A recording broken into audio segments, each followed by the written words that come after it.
Hello everyone. आज हम लोग देखेंगे पजल जो कि है आपकी मैनी पॉसिबिलिटीज पर। तो आप देखोगे यहाँ पे जो आपका क्लर्क का लेवल है या फिर जो प्री का लेवल है उसमें वो भी आपका इजी टू मॉडरेट रहता है। ओके, तो आप जब इजी की प्रैक्टिस करो तो आपको मॉडरेट की प्रैक्टिस भी होनी चाहिए। इस वजह से मैं आज मॉडरेट लेवल के क्वेश्चन को यहाँ पे आपके सामने डिस्कस करूंगी एंड इसके संग हम लोग न्यूमेरिक सीरीज को भी डिस्कस करेंगे। आज हम लोग न्यूमेरिक सीरीज करेंगे, उसके बाद हम लोग आने वाले डेज में जिसमें सारे ही एलिमेंट्स गिवन होते हैं आपके लेटर सिंबल या जिसको बोलते हैं अल्फा न्यूमेरिक सीरीज, उसको भी यहाँ पे देखेंगे क्योंकि 5 क्वेश्चन जो हैं वो उस पे बनते ही बनते हैं। ये जो क्वेश्चन है ये सारे प्रैक्टिस मॉक से लिए गए हैं एंड आईबीपीएस क्लर्क प्री का एक फ्री मॉक जो है वो प्रैक्टिस मॉक की जो साइट है वहां पे गिवन है, जिसका लिंक आपको डिस्क्रिप्शन में गिवन है। उसकी हेल्प से आप लोग इसके जो फ्री मॉक है उसको अटेम्प्ट कर सकते हैं। तो स्टार्ट करते हैं। सबसे पहले हम लोग क्वेश्चन को देखते हैं। तो यहाँ पे क्वेश्चन आपका इंग्लिश लैंग्वेज में गिवन है, आगे क्वेश्चन आपका हिंदी लैंग्वेज में भी गिवन है।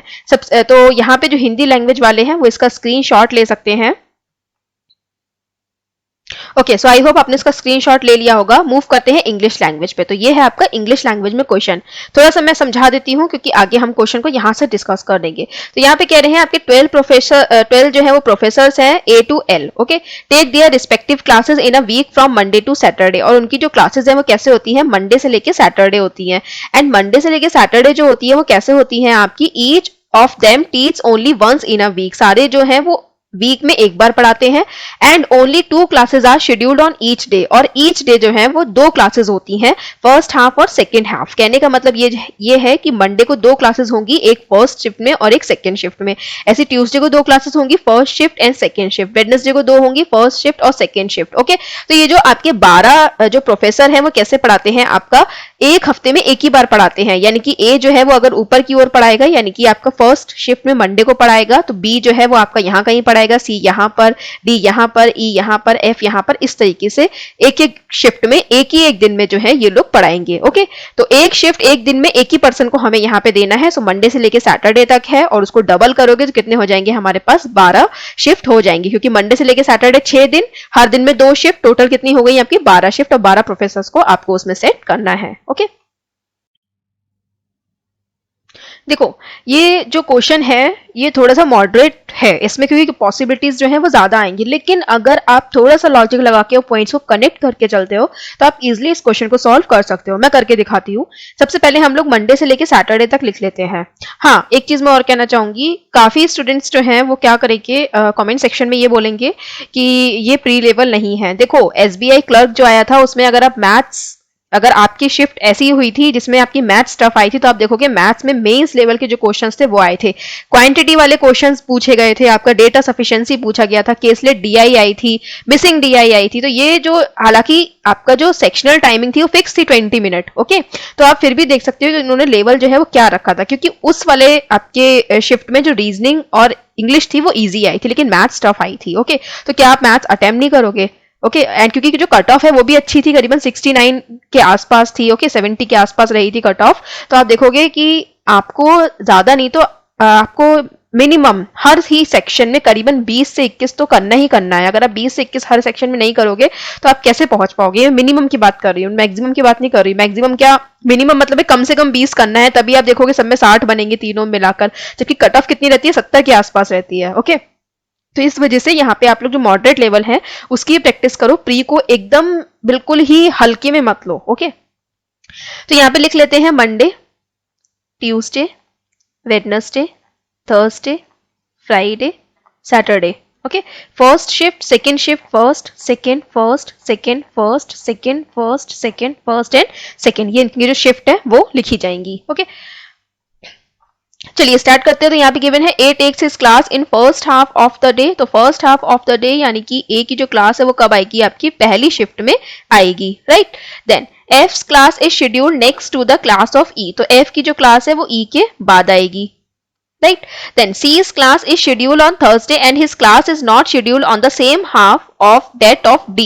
तो C की जो क्लास है वो आपकी थर्सडे को होगी एंड सेम हाफ में नहीं होगी D के जैसे। तो आपकी जो C एंड D की जो शिफ्ट है वो कैसी होंगी, आपकी सेम नहीं होंगी। ओके, एंड जो C की क्लास है वो कब होगी, आपकी थर्सडे को होगी, राइट। देन इसके अलावा कह रहे हैं eyes class is scheduled on Saturday. तो आई की जो क्लास है वो कब होगी, सैटरडे को होगी। देन आगे गिवन है a maximum of 2 classes are scheduled between D and L's class and also not in the same half of any day. तो मैक्सिमम जो है डी और एल के बीच में आपके 2 क्लासेस आएंगी, या फिर यहाँ पे मैक्सिमम का मतलब क्या है, और ये मैंने माइनस का साइन क्यों लगाया है, या तो इनकी डी और एल के बीच में 2 क्लासेस होंगी या फिर आपकी 2 से कम होगी, या तो एक होगी या फिर एक भी नहीं होगी, ये भी हो सकता है। ठीक है, तो मैक्सिमम 2 होंगी, मिनिमम का इन्होंने कुछ भी नहीं बताया है। दूसरी बात, जो डी और एल की जो शिफ्ट है वो कैसी होंगी, दोनों ही डिफरेंट होंगी। ओके, सेम नहीं होंगी। तो शिफ्ट लगा के क्रॉस का साइन लगाएंगे तो यानी कि शिफ्ट सेम नहीं है, शिफ्ट लिख के अगर राइट का साइन लगाएंगे तो यानी कि शिफ्ट सेम है। Okay, then B and H जो है वो आपकी शेड्यूल करी गई है consecutive days of the week in the same half of the days. तो बी एच जो है वो कैसे आएंगी, कंसेक्यूटिव डेज में आएंगी, एंड बी और एच जो है वो उनके बारे में यहाँ पे गिवन है कि same half of the day. तो यानी कि जो शिफ्ट है वो कैसी रहेगी, सेम रहेगी। एक बात और यहाँ बताना चाहूंगी, कंसेक्यूटिव डेज और कंसेक्यूटिव शिफ्ट का मतलब जो है अलग अलग होता है। ओके, कंसेक्यूटिव डेज का मतलब Wednesday and Thursday, Thursday and Friday. Consecutive shift का मतलब दोनों लगातार आएंगे। जैसे कि अगर कंसेक्यूटिव शिफ्ट कहीं गिवन है तो दोनों कैसे आएंगे, B H B H B H, इस तरीके से आएंगे, दोनों लगातार आएंगे। लेकिन कंसेक्यूटिव डेज गिवन है तो बी वेडनेसडे को आकर एच जो है वो यहाँ पे कहाँ आ सकता है, एक का गैप देके भी आ सकता है। बी अगर यहाँ आता है तो एक का गैप देके भी एच, 2 का गैप देकर भी एच आ सकता है। लेकिन कंसेक्यूटिव डेज जो है वो बने रहेंगे। कैसे, क्योंकि बी जो है उसकी शिफ्ट कब है, वेडनेसडे को है, एंड जो एच है उसकी शिफ्ट कब है, थर्सडे को है। तो यहाँ पे वेडनेसडे एंड थर्सडे जो है वो कैसे हो गए, आपके कंसेक्यूटिव डेज हो जाएंगे। तो ये जो डिफरेंस है छोटा सा, इसको बनाकर चलना consecutive days and consecutive shift में या फिर कंसेक्यूटिव क्लास में। Okay, then a minimum of 5 classes are scheduled between the class of K and G. तो जी और के के बीच में आपकी मिनिमम 5 क्लासेस आएंगी, मैक्सिमम कितनी भी हो सकती है, तो हम यहाँ पे प्लस का साइन लगाएंगे। जी एंड के बीच में या तो 5 होंगी या फिर 5 से ज्यादा होंगी। Then G's class is scheduled before the class of K. तो जी की जो क्लास है वो के पहले आएगी।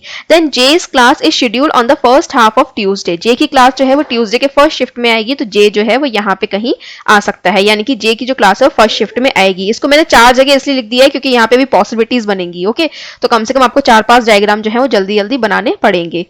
उसके बाद गिवन है J takes his class neither on the same day nor in the same half of any day of either of B and G. तो जे जो है जिस दिन जे की क्लास लगेगी उस दिन बी और जी की क्लास नहीं आएगी, यानी कि बी और जो जी है वो उनकी क्लास जो है वो ट्यूसडे को नहीं आएगी।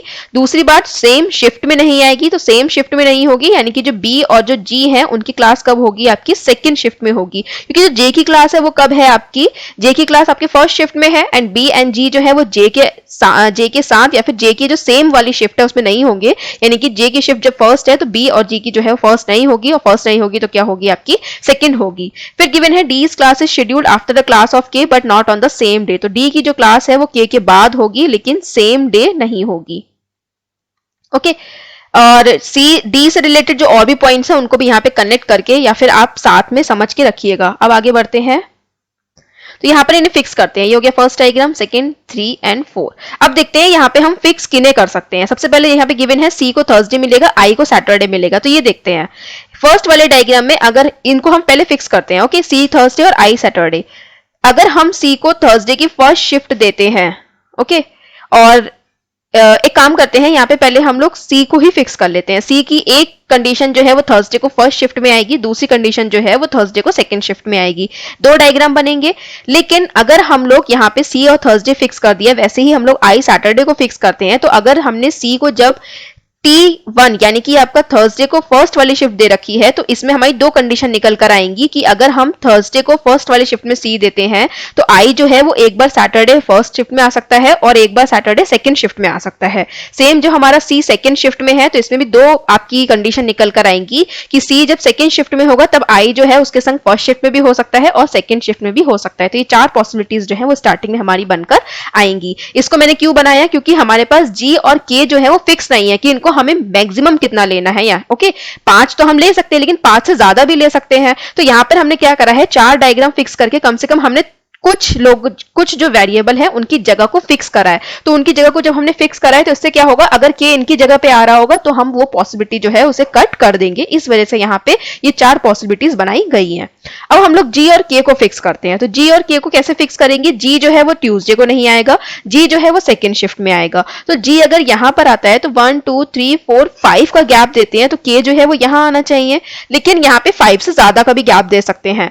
एक बात और आपको ध्यान रखनी है, k के नीचे सेम डे में d नहीं आएगा, लेकिन d जो है वो k के नीचे आएगा। दूसरी बात, c और जो d है उनकी शिफ्ट जो है वो सेम नहीं होगी। तो जिसमें आपका c को फर्स्ट वाली शिफ्ट दी गई है उसमें d को हमें कौन सी शिफ्ट देनी है, सेकेंड वाली शिफ्ट देनी है नेक्स्ट डे में। तो आप देखोगे अगर आप g को यहां लिखते हो और k को यहां लिखते हो तो जो d है उसकी कंडीशन क्या बन रही है कि d जो है वो या तो यहां पर आएगा या फिर d जो है वो यहां पर आएगा। ओके, एक बात और, यहां पे आपको एक पॉइंट और कनेक्ट करके चलना पड़ेगा d और l वाला, कि d और l में जो मैक्सिमम है आप 2 का गैप देख सकते हो। दूसरा d और l की जो है वो शिफ्ट जो है वो सेम नहीं होंगी। ओके, अब आप यहाँ पे इसको साथ में लेके चलोगे तो बेटर होगा, अदरवाइज बहुत पॉसिबिलिटीज बनकर आएंगी। जैसे कि मान लो d आपने कहां लिखा, d आपने यहां लिखा, तो आप l को कहां लिख सकते हो, l को आप यहां लिख सकते हो, राइट, लेकिन आप l को यहां नहीं लिख सकते हो। दूसरी बात,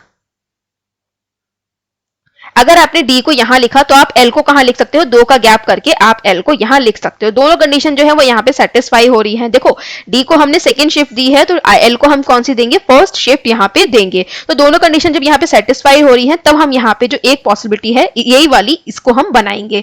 अदरवाइज हमारे यहीं पे ये कट रहा होता तो हम इसकी पॉसिबिलिटी नहीं बनाते। अब इसमें पॉसिबिलिटी किसकी आई है, d की आई है, कि d या तो यहां पर या फिर यहां पर। इस कंडीशन में अगर d रहता है तो जो l है वो कहां पर आएगा, आपका l आएगा यहां पे। इसके अलावा कोई पॉसिबिलिटी नहीं है, क्योंकि अगर हम l को और ऊपर की ओर लेके जाएंगे तो ये कैसा हो जाएगा, आपका 2 के गैप से ज्यादा हो जाएगा, क्योंकि ये कंफर्म है कि जो l है उसे हमें कौन सी शिफ्ट देनी है, फर्स्ट शिफ्ट देनी है, क्योंकि हम d को सेकंड शिफ्ट दे रहे हैं और d और l की जो शिफ्ट है वो सेम नहीं होगी, राइट। इस वाली कंडीशन में जब d यहां पर आया है तो l कहां पर आएगा, l आएगा फर्स्ट शिफ्ट में ऊपर की ओर 2 का गैप देके। ओके, तो ये हो गया आपका एक डायग्राम, ये हो गया आपका दूसरा डायग्राम। अब इसमें हम लोग फिक्स करते हैं। तो g अगर यहां पर आता है तो 1 2 3 4 5 का गैप करके k यहां पर आ जाएगा। अब c को हमने कैसे शिफ्ट कर रखा है, आपका फर्स्ट वाली शिफ्ट में फिक्स कर रखा है। तो d जो है वो सेकंड शिफ्ट में आएगा, तो सेकंड शिफ्ट के लिए सिर्फ एक ही जगह बचती है, d आएगा यहाँ पे। ओके, तो d आ जाएगा यहाँ पे, l या फिर यहाँ पर आएगा, l या फिर यहाँ पर आएगा। एक बात मैं और बताना चाहूंगी, यहाँ पे एक कंडीशन जो है वो और बनकर आ रही है। अगर मैं g यहां लिखती हूं तो जो k हमने यहां पे लिखा था 5 काउंट करके, इसको हम 6 काउंट करके यहां भी लिख सकते हैं। ओके, क्योंकि हमें मिनिमम बताया गया है, मैक्सिमम हम कितना भी ले सकते हैं। तो अगर मैं k यहां पे लिखती हूं तो जो d है वो कहां पर आएगा, d यहां पे सबसे नीचे की ओर आएगा। लेकिन अगर d यहां पर आता है तो आप देखोगे कि जो l वाली कंडीशन है वो यहां पे सेटिस्फाई नहीं होगी, क्योंकि जब d सेकेंड शिफ्ट में आएगा तो हमें 2 का गैप करके l चाहिए। ओके, 2 का या फिर 1 का, या फिर बिल्कुल भी गैप ना देके हमें l को लिखना है। लेकिन l की जो शिफ्ट है वो कौन सी होगी, फर्स्ट वाली शिफ्ट होगी। लेकिन आप देखोगे अगर d हम यहां लिखते हैं तो हम l को कहां देंगे, यहां दे नहीं सकते, क्योंकि सेकंड शिफ्ट जो है वो d के सेम हो जाएगी, और यहां पे दे नहीं सकते क्योंकि ये भी सेकंड शिफ्ट है। इसके ऊपर हम जा नहीं सकते क्योंकि मैक्सिमम हमें 2 का गैप देना है। तो इस वजह से ये वाली जो कंडीशन है k की, इससे ज्यादा वाली वो कट हो जाएगी। एंड दूसरी बात, जो k है वो कहां आ सकता है, फिर यहां पर आप बोलोगे यहां पर आ सकता है, तो हम लोग क्या करेंगे, k को अगर हम यहां फिक्स करते हैं तो जो l है वो कहां आ सकता है, यहां पर आ सकता है। ओके, तो ये कंडीशन जो है वो एक यहां पे बन के आ सकती है, राइट। तो ये कंडीशन मैंने अभी देखा तो मैंने उसको यहां पे आपके सामने दिखा दिया है, राइट। इसमें नहीं होगा, क्योंकि अगर k यहां पर आता है तो d जो है वो यहां पे सेम डे में नहीं आ पाएगा, और d यहां नहीं आ पाएगा तो वो कहीं नहीं आ सकता, बिकॉज नीचे i फिक्स है, इसलिए k की यहां पे तो एक ही कंडीशन बनकर आएगी। इस कंडीशन में बात करते हैं तो g अगर यहां पे आता है तो 1 2 3 4 5 का तो हम गैप दे नहीं सकते, तो हमें 6 का गैप देना होगा। तो k जो है वो यहां पर आ जाएगा, और जैसे ही k यहां पर आएगा तो d जो है वो हमें कहां देना पड़ेगा, d हमें देना पड़ेगा यहां पे। ओके, लेकिन d जो है वो हम यहां पे नहीं दे सकते, क्यों, क्योंकि यहां पे देखो जो c की शिफ्ट है वो चेंज हो चुकी है। c की शिफ्ट जो है वो हमने इस वाले डायग्राम में कहां दी है, आपकी सेकंड शिफ्ट दी है। सेकंड शिफ्ट दी है, यानी कि आपकी जो d है उसको हमें कौन सी शिफ्ट देनी है, उसको हमें देनी है फर्स्ट वाली शिफ्ट। फर्स्ट वाली शिफ्ट जो है वो नीचे की ओर कहीं गिवन ही नहीं है, क्योंकि फर्स्ट वाली शिफ्ट में क्या फिक्स है, आपका i फिक्स है। तो या तो यहां पर या ना तो यहां पर आपका d फिक्स हो चुका है, हो सकता है। अगर हम k को यहां लिखते हैं तब भी आप देखोगे d जो है वो नीचे की ओर नहीं आ सकता, इस वजह से जो ये वाली कंडीशन है ये यहाँ पे कट हो जाएगी। यहाँ पे अगर हम g लिखते हैं तो अगेन आपका जो k है वो यहाँ पर आएगा, और जो d है उसको हम कहाँ फिक्स करेंगे, उसको हम यहाँ फिक्स कर सकते हैं, क्योंकि यहाँ पे आपका जो फर्स्ट शिफ्ट है वो गिवन है, राइट। तो यहाँ पर हमारा जो g और d एंड k है वो फिक्स हो जाएंगे। अब डी के संग यहाँ पे एल को ही फिक्स कर देते हैं, तो यहाँ पे तो एल और एल देख लिया है आपने, इस कंडीशन में एल जो है वो यहाँ पर आएगा, इस कंडीशन में आप एल को देख चुके हैं, राइट। इसको हटा देते हैं। के एंड डी जो है वो सेम डे नहीं है, आप देख सकते हैं यहाँ पे सब के एंड डी जो है वो हर ही आपके डायग्राम में अलग अलग जगह पे गिवन है, ओके। इसको हटा देते हैं। देन बी एंड जी की आपकी सेम शिफ्ट होगी, तो आप जी की सेकंड है तो बी की भी सेकंड शिफ्ट होगी, तो इसको हम बाद में देखेंगे। इसके अलावा बाकी देखते हैं, तो डी और एल जो है वो फिक्स हो चुका है। ई के तुरंत बाद जो है वो एफ आएगा, तो ई के तुरंत बाद एफ आएगा, तो ई एफ यहाँ आ सकते हैं, यहाँ आ सकते हैं, यहाँ आ सकते हैं, काफी सारी पॉसिबिलिटीज है, तो अभी हम इसे हटाते हैं। देन बी एंड एच जो है वो कंजिक्यूटिव डेज में आएंगे, ओके। सी एंड डी की जो शिफ्ट है वो सेम नहीं होगी, इसको भी हटा देते हैं। बी और एच जो है वो कंजिक्यूटिव डेज में आएंगे एंड उनकी शिफ्ट भी जो है वो सेम होगी, तो बी की सेकंड है यानी कि एच की भी सेकंड शिफ्ट होगी, तो इसको हम देखते हैं। सेकंड शिफ्ट कहां गिवन है, एक सेकंड शिफ्ट यहाँ पे गिवन है, एक यहाँ पे गिवन है, ओके, एक यहाँ पे गिवन है, लेकिन लगातार दिन में कौन सी गिवन है आपकी, ट्यूसडे सेकंड शिफ्ट और वेडनेसडे सेकंड शिफ्ट। तो आप देखोगे एच यहाँ पे और बी यहाँ पे फिक्स कर सकते हो, क्योंकि यहाँ पे बी जो है वो नहीं आएगा ट्यूसडे में, तो एच यहाँ पे और बी यहाँ पर आ जाएगा। इस वाले में अगर आप देखोगे तो इसमें भी खाली एक ही कंडीशन बनकर आएगी आपकी, जिसमें आप एच यहाँ पे और बी यहाँ पे फिक्स कर सकते हो। लेकिन जैसे ही एच और बी यहाँ पे फिक्स कर रहे हो, तो आप देखोगे जो ई कि तुरंत बाद एफ आएगा, उसको फिक्स करने की जगह जो है वो यहाँ पे नहीं बच रही है, ना ही इस डायग्राम में और ना ही इस डायग्राम में, तो इसलिए इसे हम क्या करेंगे, यहाँ पे कट कर देंगे। बात आती है इस डायग्राम, इसकी और इसकी, ओके। इसमें देखोगे आप बी और एच को कैसे फिक्स करोगे, तो बी और एच को फिक्स करने के लिए आप क्या कर सकते हो, अगर आप एच यहाँ पे लिखते हो तो 1 का गैप करके आप बी यहाँ लिख सकते हो, ओके। एंड इस वाले डायग्राम में भी H यहाँ लिखते हो तो B जो है वो यहाँ लिखोगे, ओके। लेकिन इस वाले डायग्राम में जो है थोड़ा सा अलग केस होगा, क्यों, क्योंकि यहाँ पे आप देखोगे कि हमारे पास कंजिक्यूटिव डेज में ही एक सेकेंड शिफ्ट हमें यहाँ पे थर्सडे को नंबर 2 पर भी मिल रही है, ओके। तो इसमें क्या होगा, अगर आपका H जो है वो यहाँ पर आता है तो B जो है वो यहाँ पर तो आ सकता है, लेकिन अगर आपका H और B में से कोई यहाँ आता है तो H और B में से कोई जो है वो यहाँ पर भी आ सकता है, राइट। तो यहाँ पे ये कंडीशन जो है वो बनकर आएगी। तो यहाँ पे आप देखोगे जो ई और एफ वाली कंडीशन है वो इस वाले डायग्राम में भी कहीं नहीं फिक्स होगी, इस वाले डायग्राम में भी कहीं फिक्स नहीं होगी, और इस वाले डायग्राम में भी कहीं भी फिक्स नहीं होगी। कौन सी कंडीशन, ई एंड एफ वाली। तो ई और एफ वाली जो कंडीशन है वो कहाँ फिक्स होगी, यहाँ पे फिक्स होगी, ई यहाँ पर आएगा और एफ यहाँ पर आएगा। इसको हटा देंगे, इसको भी हटा देंगे। बी और एच की सेम शिफ्ट है, उसको हमने यहाँ पे लिख दिया है, दोनों की जो शिफ्ट है वो सेम है, सेकेंड शिफ्ट है, इसको भी हटा देंगे। डी और एल की सेम शिफ्ट नहीं है, ये भी हो चुका है। ई के तुरंत बाद एफ आ चुका है, ए की जो शिफ्ट है फर्स्ट होगी तो ए आ जाएगा आपका ऊपर। तो इस तरीके से हमारा ये जो क्वेश्चन है ये बनकर आएगा। मुझे एक्सप्लेन करने में आई थिंक इसे 14 मिनट का जो है वो टाइम लगा है, तो आपको भी करने में आराम से 6 से 7 मिनट लगेंगे। लेकिन ये है कि मुझे हर पॉइंट को एक्सप्लेन करते हुए चलना पड़ा है, आपको इतना एक्सप्लेन करने की जरूरत नहीं है। अगर आपका कॉन्सेप्ट क्लियर होगा तो आप इसे इजिली कर सकते हो। देखो ज्यादातर जो प्री में होते हैं ऐसे क्वेश्चन छोड़ दिए जाते हैं, लेकिन अगर आपका अदर पार्ट वीक है, लाइक आपका इंग्लिश और मैथ्स इतना अच्छा नहीं है, तो आपको इसको तो इतना स्ट्रांग बनाना ही पड़ेगा कि आप इसमें से 5 नंबर खींच पाए, ओके। तो चलिए इसके क्वेश्चंस को देख लेते हैं, एंड बाकी ही इस टाइप के पजल्स हम लोग और आगे भी डिस्कस करेंगे, जिसमें आपकी ऐसी 6 से 7 पॉसिबिलिटीज बनेंगी ताकि आपकी इससे प्रैक्टिस हो पाए, okay. So first question is here, whose class is scheduled in first half of Monday? तो first half of Monday को first half में किसकी क्लास थी, तो वो है आपकी ए की। ऑप्शन नंबर बी होगा करेक्ट आंसर। देन इसका आंसर आप लोग को मुझे कमेंट सेक्शन में देना है। This is first question for you. फिर यहाँ पे गिवन है which among the following pairs definitely have classes on the same day। तो आपका सेम डे पर बताना है किसकी क्लास है। तो एल और के की है क्या, तो एल और के की आप देखोगे फ्राइडे को जो है वो सेम डे पे क्लास थी, क्योंकि यहाँ पे एल की जो शिफ्ट थी वो फर्स्ट थी, ओके, और के की जो शिफ्ट थी वो सेकंड थी, तो फर्स्ट होगा यहाँ पे आपका करेक्ट आंसर। देन गिवन है कि एच के तुरंत बाद किसकी क्लास थी, तो एच कहाँ पर है, एच की सेकंड, एच की देखो यहाँ पे फिक्स नहीं है, एच और बी यहाँ पे है, एच और बी यहाँ पर है, तो अगर एच यहाँ पर आता है तो इसकी नेक्स्ट डे सी की क्लास होगी, और अगर एच यहाँ पर आता है तो इसके नेक्स्ट डे एल की क्लास होगी। तो ये हम लोग डिटरमाइन नहीं कर सकते, तो यहाँ पे आंसर होगा सी एंड डी, ओके। अब आ जाते हैं हम लोग यहाँ पे सीरीज पे। सो फर्स्ट क्वेश्चन देखते हैं सीरीज का। एक्चुअली ये 5 क्वेश्चन जो है मैंने इसलिए रखे हैं, लास्ट टाइम कमेंट सेक्शन में किसी ने बोला था कि सीरीज के मैम सेट करा दीजिए, तो इसलिए मैंने इसको यहाँ पे रखा है। आज मैंने यहाँ पे जो है वो आपके नंबर वाली सीरीज है पूरी, एंड नेक्स्ट जो सीरीज होगी उसको मैं सिंबल, नंबर, लेटर जो सब प्लस होते हैं, मतलब सभी कुछ होता है, सारे एलिमेंट्स गिवन होते हैं, उनको यहाँ पे डिस्कस करूंगी। तो यहाँ पे गिवन है how many twos are there in the given series which are immediately followed by an odd number. कितने टू हैं जो कि फॉलो कर रहे हैं किसको, ऑड नंबर को। तो एक टू यहाँ पर है, एक टू यहाँ पर है, और एक टू यहाँ पर है, तो यहाँ पे खाली एक ही टू है जो कि आपका फॉलो कर रहा है किसको, ऑड नंबर को, जो कि है 9। तो ऑप्शन नंबर बी होगा यहाँ पे करेक्ट आंसर 1। देन नेक्स्ट है which number is 7 to the left of 15 number from the right end of the given series. तो आपको 7 बताना है लेफ्ट में किसके, जब आप राइट एंड से 15 नंबर पे जाएंगे। ओके, तो आप देखोगे यहाँ पे अगर राइट एंड से 15 नंबर के इधर की ओर जाओगे तो इसके 7th लेफ्ट में, यानी कि आपको फिर इसके लेफ्ट में चलना है, यानी कि इसके और आगे की ओर चलना है। तो यानी कि जब आप यहाँ से 15 काउंट करोगे फिर 7 काउंट करोगे, यानी कि आप इसमें क्या करोगे, दोनों को ऐड कर लोगे। तो 15 और 7 को अगर आप प्लस करोगे तो कितना हो जाएगा, ये 5, ये हो जाएगा आपका 22। तो यहाँ से आपको डायरेक्ट 22 काउंट करना है। तो देख लो यहाँ पे 1 2 3 4 5 6 7 8 9 10 11 12 13 14 15 16 17 18 एंड 19 तो सीरीज ही खत्म हो गई। तो यानी कि इसका करेक्ट आंसर क्या होगा, no such number. Option number E होगा यहाँ पे करेक्ट आंसर। अगर यहाँ पे देखो, यहाँ पे ये बोला गया है कि आपको राइट एंड से काउंट करना है, और राइट एंड से काउंट करने के बाद अगर बोला जाए कि उसकी लेफ्ट में काउंट करो तो आपको क्या करना होता है, नंबर प्लस करना होता है। अगर बोला जाए राइट एंड से ही काउंट करने के बाद जो भी आपका एलिमेंट आ रहा है उसकी राइट में बताओ, तो राइट में जाने के लिए हम क्या करते हैं, उसको माइनस कर देते हैं, क्योंकि हम लोग उल्टा जा रहे होते हैं। ओके, फिर गिवन है how many threes are there in the given series which are immediately preceded by a perfect square. तो आपको ये बताना है कि जो 3 है वो कितने हैं जो कि प्रीसीड कर रहे हैं परफेक्ट स्क्वायर को। तो एक 3 यहां पर है, एक 3 यहां पर है, एक 3 यहां पर है। ओके, 6 को प्रीसीड कर रहा है, 6 is not a perfect square.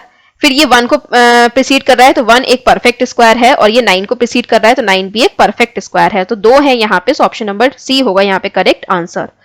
इस क्वेश्चन का आंसर जो है वो आप लोग मुझे कमेंट सेक्शन में देंगे। ये आपका तीसरा क्वेश्चन है, एंड इस क्वेश्चन का आंसर भी आप लोग मुझे देंगे। ये आपका 4th क्वेश्चन है। तो मैंने 1 2 3 4 2 क्वेश्चन मैंने आपको एमसीक्यू से दिए हैं, 2 क्वेश्चन जो है वो मैंने इस सेट से दिए हैं। तो इन दोनों क्वेश्चन को, इन चारों ही क्वेश्चन को सॉल्व करके कमेंट सेक्शन में आंसर दीजिए।